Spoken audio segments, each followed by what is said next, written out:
नमस्कार मैत्रिणींनो, स्वागत आहे तुमचं माझ्या चॅनलमध्ये, ज्याचे नाव आहे स्वरा किचन चॅनल. आज आपण पाहणार आहोत इडली आणि डोस्यासाठी मस्त अशी लागणारी चटणी.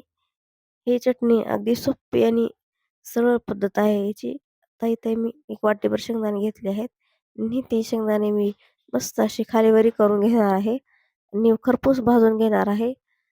बघू शकता अशा प्रकारे तुम्ही चटणी नक्की ट्राय करा मैत्रिणींनो. आता माझे शेंगदाणे भाजून झालेले आहेत.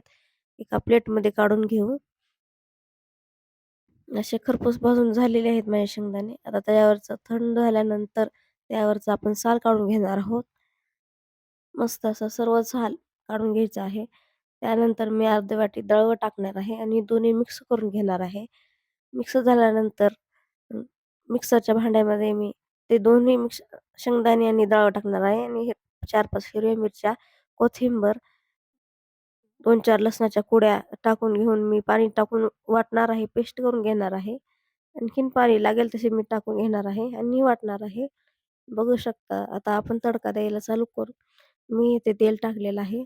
नंतर जिरे, मोहरी टाकून मस्त असं जिरे, मोहरी तडतडल्यानंतर थोडी हळद आणि थोडं मीठ टाकून घेतलेलं आहे आणि आपण केलेलं वाटण टाकून घेतलेलं आहे. ही चटणी तुम्ही नक्की ट्राय करा. तुम्हाला कशी वाटली ही चटणी ती कमेंटमध्ये नक्की सांगा. ही चटणी इडलीसोबत आणि डोशासोबत एक नंबर लागते. तुम्ही सुद्धा नक्की ट्राय करा.